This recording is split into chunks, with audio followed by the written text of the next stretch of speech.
Hello guys, नमस्कार। कैसे आप सब? उम्मीद करता हूँ आप अच्छे होंगे। तो साथियों, इस वीडियो में हम लोकतंत्र के परिणाम क्या हैं इसके हम क्वेश्चन आंसर करेंगे। ये वीडियो नंबर 2 है, यानी पार्ट 2 है। इसका पार्ट टू है। और इसके पहले हमने पार्ट 1 में विस्तार से चर्चा किया था। चैनल पर प्रोवाइड किया हूँ, आप जाके देख लेंगे। तो सभी लोग इस वीडियो को लाइक करके दोस्तों में शेयर कर देंगे। साथियों, यह वीडियो बहुत महत्वपूर्ण होगा आपके लिए, क्योंकि इस नोट्स को मैंने बहुत मेहनत के साथ तैयार किया हूँ। यही सब प्रश्न बार बार एग्जाम में पूछे जा रहे हैं।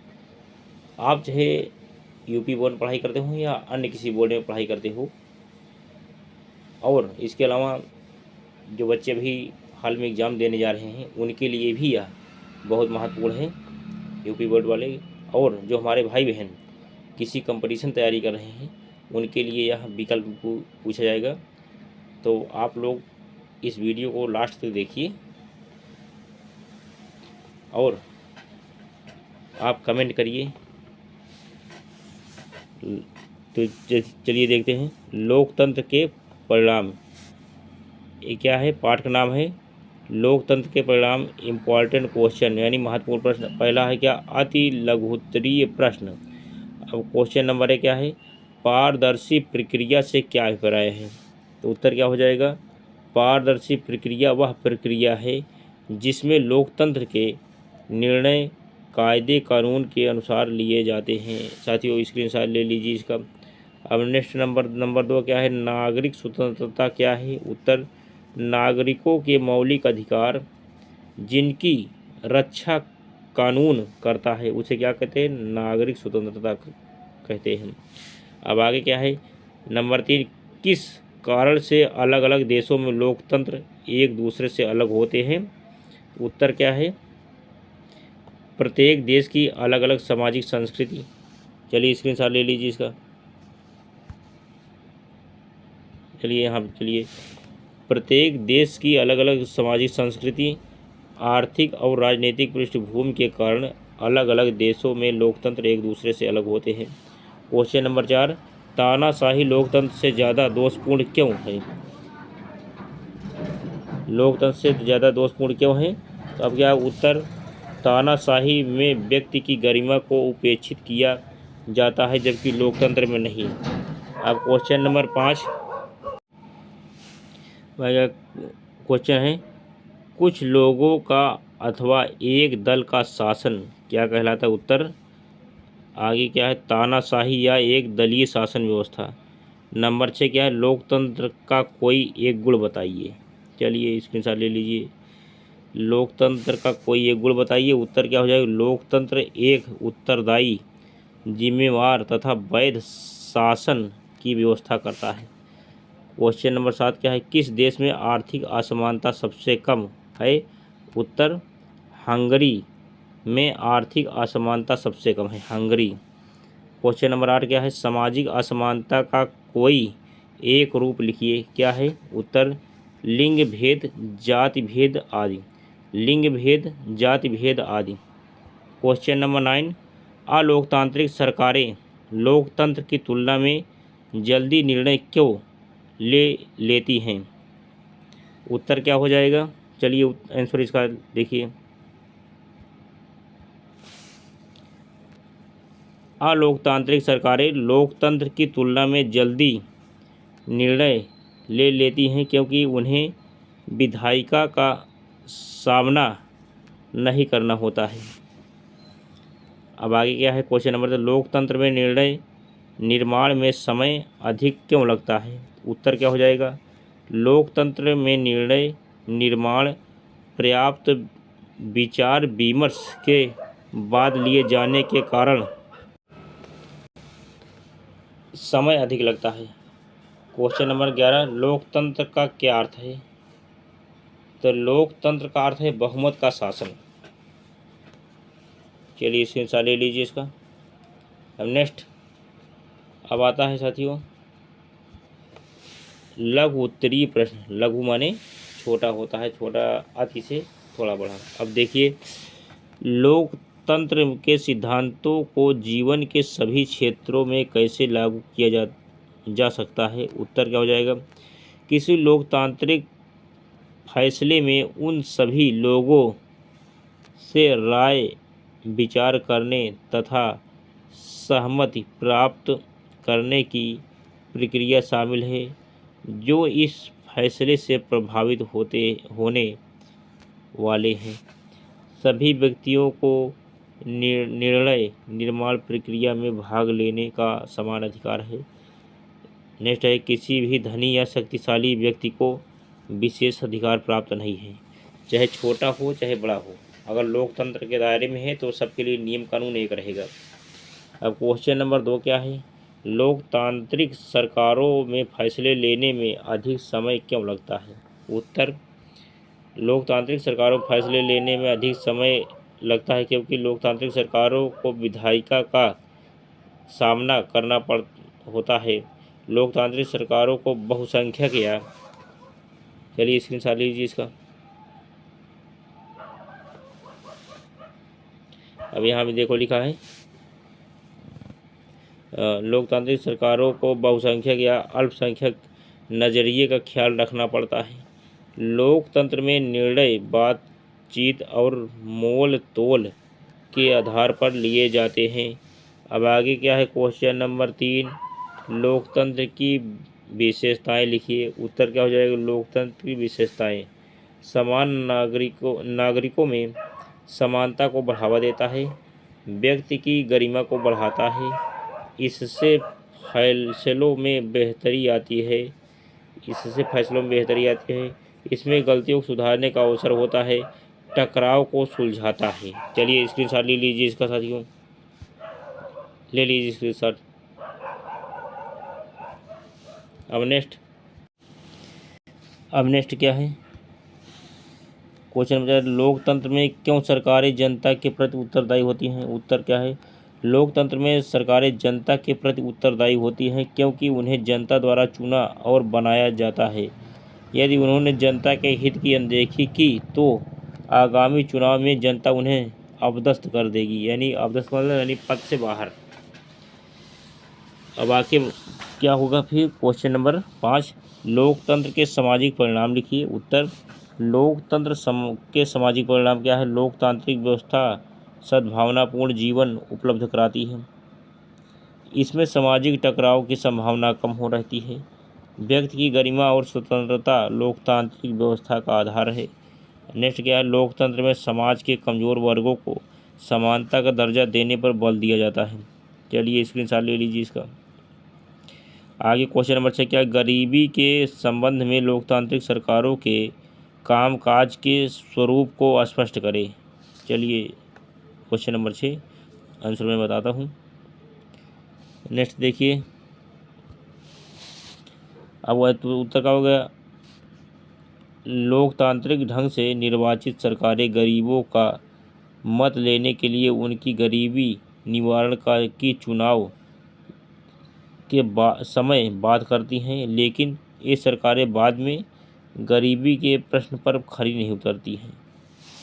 अब क्वेश्चन नंबर 7, लोकतांत्रिक सरकारों में निर्णय लेने में जो वक्त लगता है वह बेकार क्यों नहीं जाता? उत्तर क्या है? चूँकि लोकतांत्रिक सरकारें निर्णय लेने में एक प्रक्रिया को अपनाती हैं, इस प्रक्रिया को अपनाने से उन्हें निर्णय लेने में देरी हो जाती है, लेकिन इस पूरी प्रक्रिया को अपनाने से यह संभावना अधिक होती है कि लोग उनके फैसलों को मानेंगे और वे ज़्यादा प्रभावी होंगे। इस प्रकार लोकतंत्र में फैसला लेने में जो वक्त लगता है वह बेकार नहीं जाता। चलिए स्क्रीनशॉट ले लीजिए इसका। क्वेश्चन नंबर 8 है,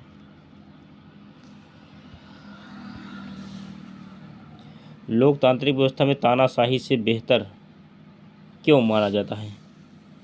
अब उत्तर क्या? लोकतांत्रिक व्यवस्था को तानाशाही से बेहतर माना जाता है क्योंकि लोकतंत्र में स्वतंत्र व निष्पक्ष चुनाव होते हैं, लोकतंत्र में नीति और निर्णयों पर खुली बहस होती है, लोकतंत्र में वैध सरकार होती है, लोकतंत्र में नागरिकों की स्थिति बेहतर होती है।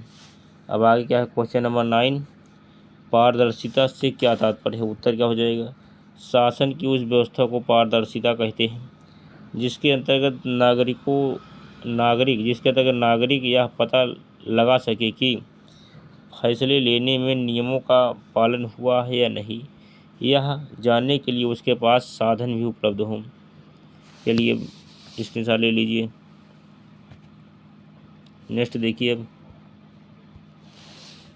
किन कारकों पर देश की आर्थिक उन्नति निर्भर करती है?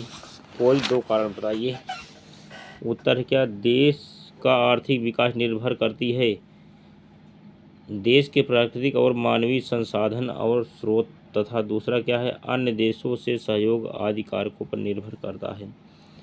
अब दीर्घ उत्तरी प्रश्न क्या है, तानाशाही सरकार की तुलना में लोकतांत्रिक सरकार की कमियां बताएं।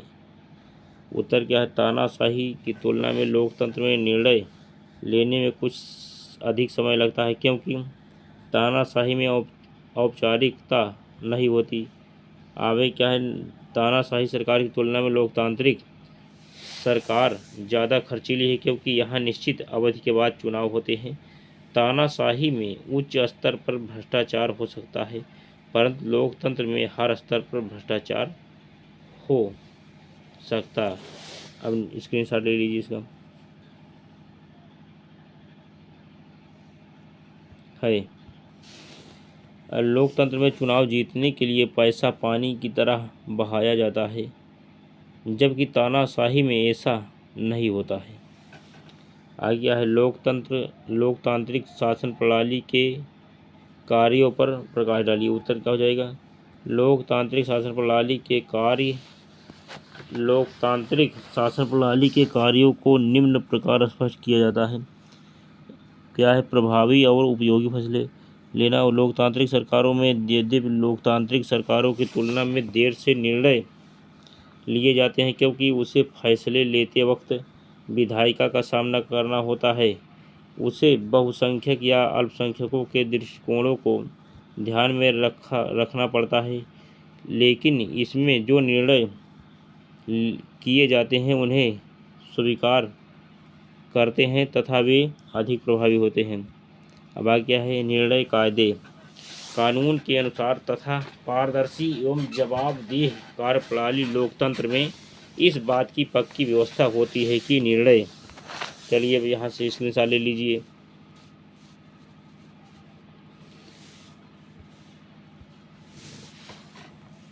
के निर्णय कुछ कायदे कानून के अनुसार होंगे।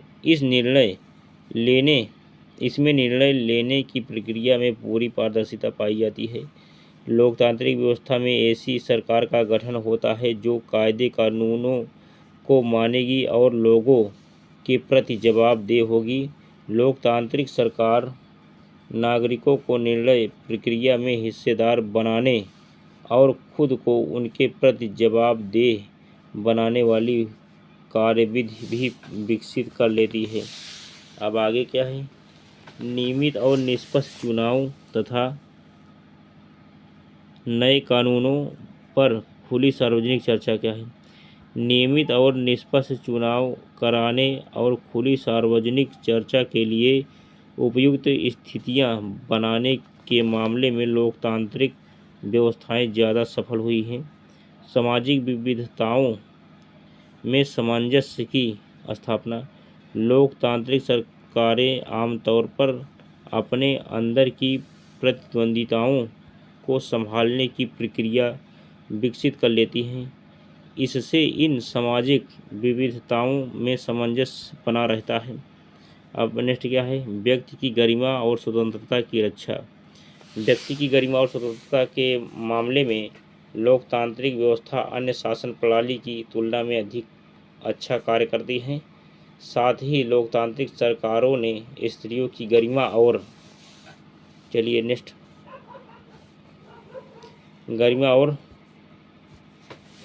समानता के व्यवहार को आगे बढ़ाया है। अब आगे क्या है, नंबर 3 क्वेश्चन, शिकायतों को लोकतंत्र की सफलता का प्रमाण किस प्रकार माना जाता है? 4 तथ्यों की सहायता से स्पष्ट कीजिए। उत्तर क्या होता है, शिकायतों को लोकतंत्र की सफलता का प्रमाण निम्न प्रकार माना जाता है। लोकतंत्र में अगर सरकार से किसी प्रकार की शिकायत की जाए तो इससे सरकार उस शिकायत को दूर करने का प्रयास करती है। इससे सरकार उत्तरदायी बनती है। शिकायत करने से सरकार नागरिकों के कल्याण के प्रयास शुरू कर देती है, जिससे लोकतंत्र सफल होता है। शिकायतों का बने रहना भी लोकतंत्र की सफलता की गवाही देता है। इससे पता चलता है कि लोग सचेत हो गए हैं और वे सत्ता में बैठे लोगों के कामकाज का आलोचनात्मक मूल्यांकन करने लगे हैं। अब आगे क्या है, लोकतंत्र के कामकाज से लोगों का असंतोष जताना लोकतंत्र की सफलता को तो बताता है, साथ ही यह लोगों से प्रजा से नागरिक बनने की, चलिए स्क्रीनशॉट लीजिए इसका। नेक्स्ट, बनने की गवाही भी देता है।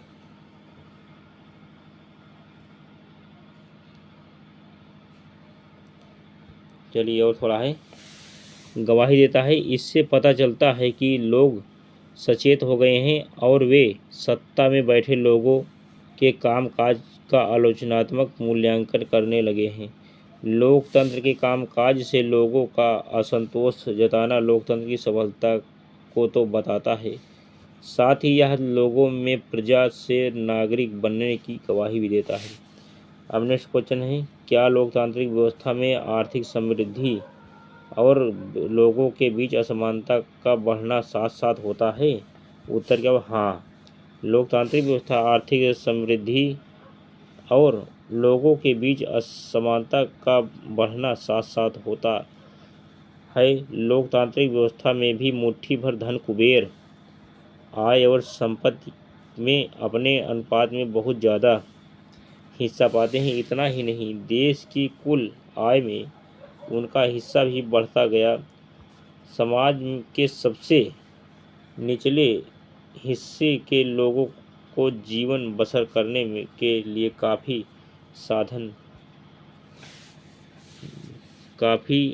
कम साधन मिलते हैं। उनकी आय गिरती गई।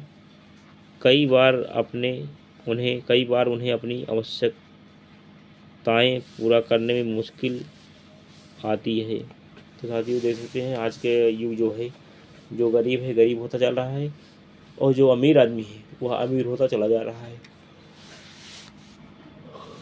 तो चलिए अब आगे नेक्स्ट, चलिए यहीं तक था ये। तो सभी लोग इस वीडियो को लाइक करें, दोस्तों में शेयर करें, क्योंकि ये क्वेश्चन आंसर की वीडियो थी। ये सब प्रश्न कई बार एग्जाम पूछे गए हैं, तो अब मेरे चैनल पर प्रोवाइड रहेगा। आप जो है इसको 1-2 बार देखेंगे, आपके दिमाग में बैठ जाएगा और आप वहाँ पे जो है अच्छे से कर ले जाएंगे। इसी के साथ मैं अपनी वाणी को विराम देता हूँ। जय हिंद, जय भारत, वंदे मातरम।